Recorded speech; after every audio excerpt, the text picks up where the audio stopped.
South Indian style kurma has evolved from Mughal cuisine in the same way that the northern Indian style korma has originated from the Mughal Empire, as it were. So the flavors are very, very rich, usually using nuts. I use cashews in my recipe, but you can use almonds, you can use white poppy seeds, also known as couscous, and the flavors are phenomenal. The northern Indian style version of korma is usually made with dairy cream and yogurt, so it has more of a sour kind of tang to it, and the southern Indian style has coconut milk because that's what is abundant in the southern parts of India. So this is more of a South Indian style kurma than a North Indian style korma, and it pairs perfectly with dosa.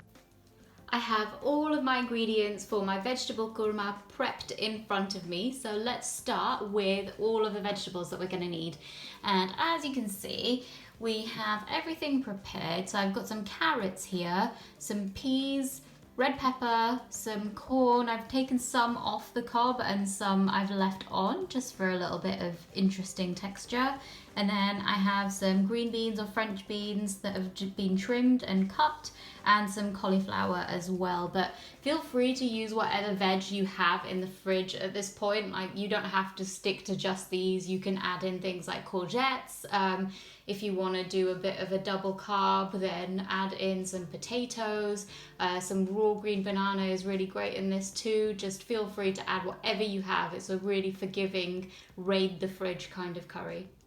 We'll also need a little bit of oil. I'm using rice bran oil today, but you can use whatever you like, whatever you have in the cupboard. I have some ginger, lots and lots of ginger, some fresh coriander, and then in my little plate over here, I have some onions, some tomatoes, some fresh curry leaves, and some cashew nuts, and that's just gonna make our sauce really lovely and creamy. I have some chilies. Feel free to up the amount if you really like spicy stuff, or decrease it if you're making it for kids or you want a milder flavor. Moving on to my little spice plate here, I have some whole coriander seeds, some cloves and green cardamom, a piece of cinnamon, you can also use cassia, and then I have a bit of fenugreek seeds or methi, just a little bit because too much will make it bitter. And then here, these two look kind of similar. This one, the more greenish one, is fennel seeds or saunf, and some cumin seeds here. These are the brown ones. And then I have some black peppercorns and some turmeric.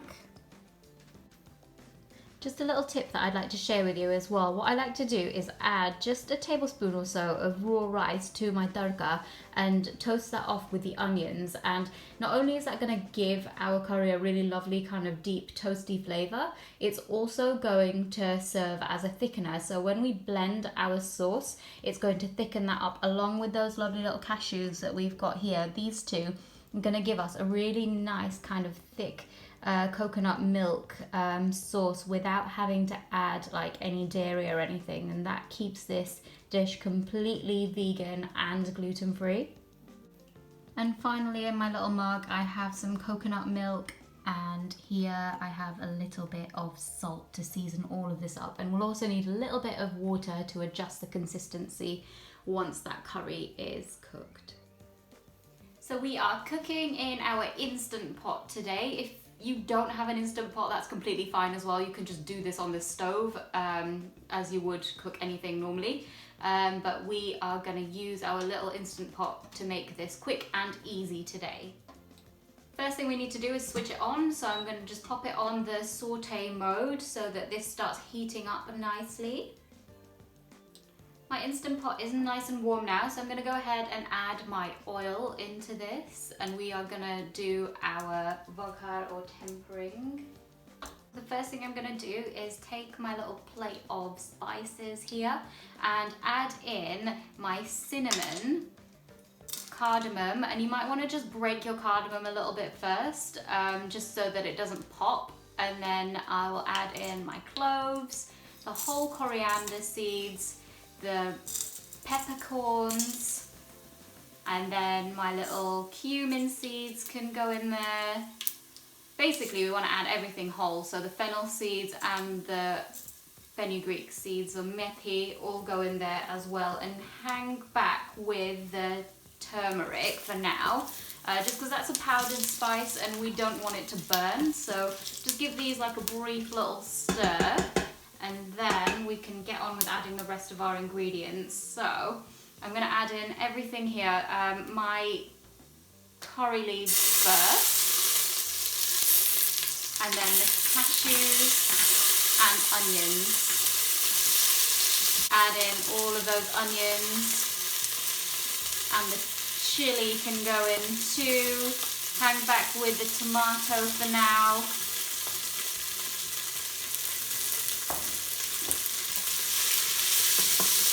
And just give everything a good stir.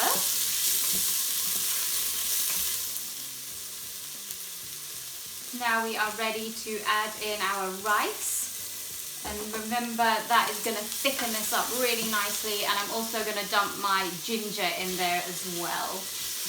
And just give everything a really nice mix up. And this just needs to like saute for about 4 minutes or so, just until everything is nice and toasty and golden and smelling delicious.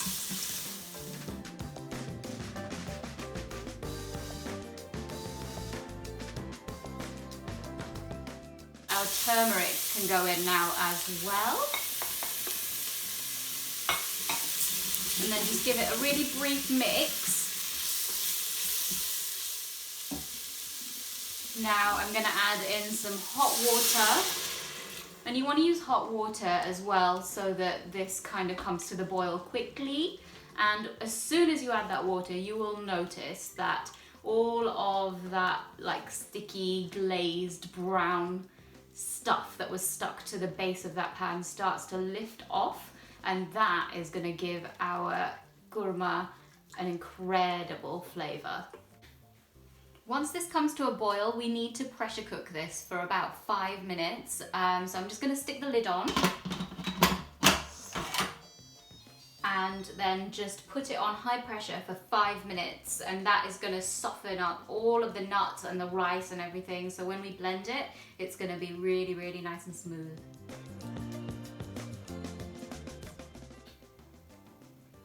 This is all cooked. All of those cashews have softened up really beautifully now. They're going to be so creamy, and the spices will have released all of their aromas in this mixture. And as you can see, the rice is cooked as well. And when we blend this, this is going to become so lovely and creamy with the addition of our coconut milk. So what we need to do now is just remove this from the little pot and let it cool down completely before we blend it.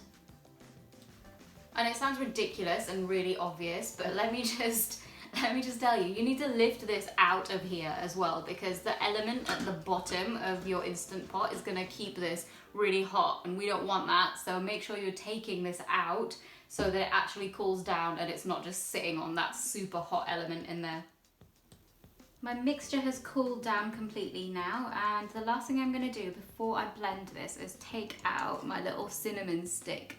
And that is just going to stop this from turning brown once we blend it. So let's get on with our little blending. I've piled this cool mixture into my little blender jar. You might need to do this in stages as well if your blender jar is quite small. I managed to get it all into one small one, so we're just going to go ahead and blend this to a really smooth kind of puree.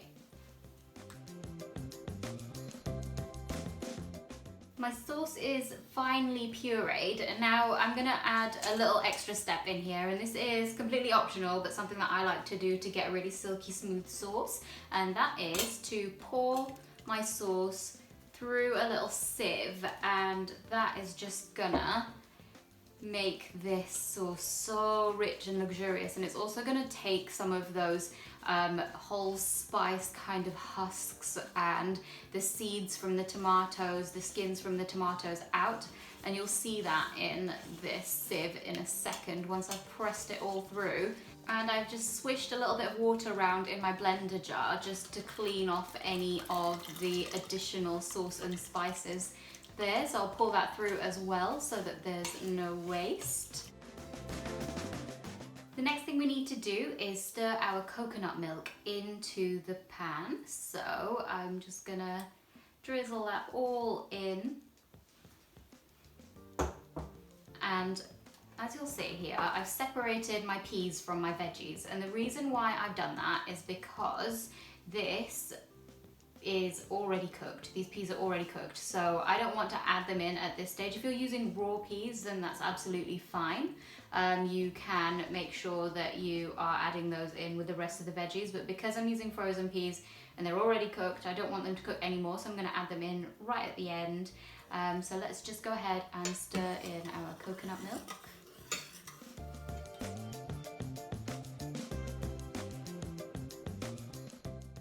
And then you want to switch this back on to saute mode so that it would help if I turned it on. Switch the saute mode back on, and it wasn't even plugged in. Such an idiot. So my coconut milk is all lovely and incorporated in there. It's all stirred in. Add a handful and pile it all in.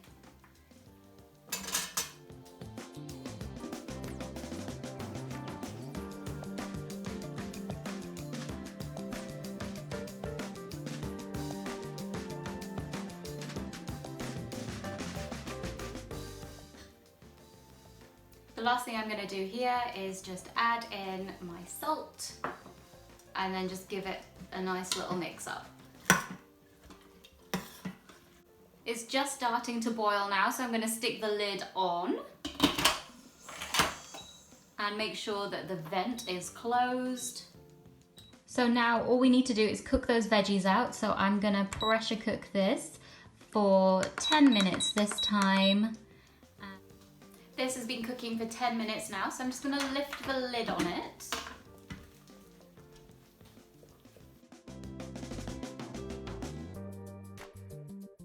All I'm going to do now is throw in my peas. And we already seasoned this with a bit of salt. You can just double check the seasoning to make sure that there's enough salt in there for you. Just garnish with a little bit of fresh coriander. And this vegetable kurma, South Indian style, is now ready to stir. I like to serve this vegetable kurma with my lovely lacy Neer Dosa, which you can find a recipe for in my highlights. And they are just stunning. Serve these two together, serve them apart. You can just have the dosa with the chutney if you like, or you can have this curry with your favorite roti, paratha, or even naan or rice as well. And that is my beautiful South Indian style coconut milk vegetable kurma done. I hope you make it. If you don't have an instant pot, then don't worry, you can just make it in a conventional pan on the stove, and I really hope you make it. It pairs perfectly with dosa, or you can have it with rice or paratha. If you liked this recipe, then please leave me a comment, like, share and subscribe, and don't forget to turn on your notifications to find out when I upload the next recipe.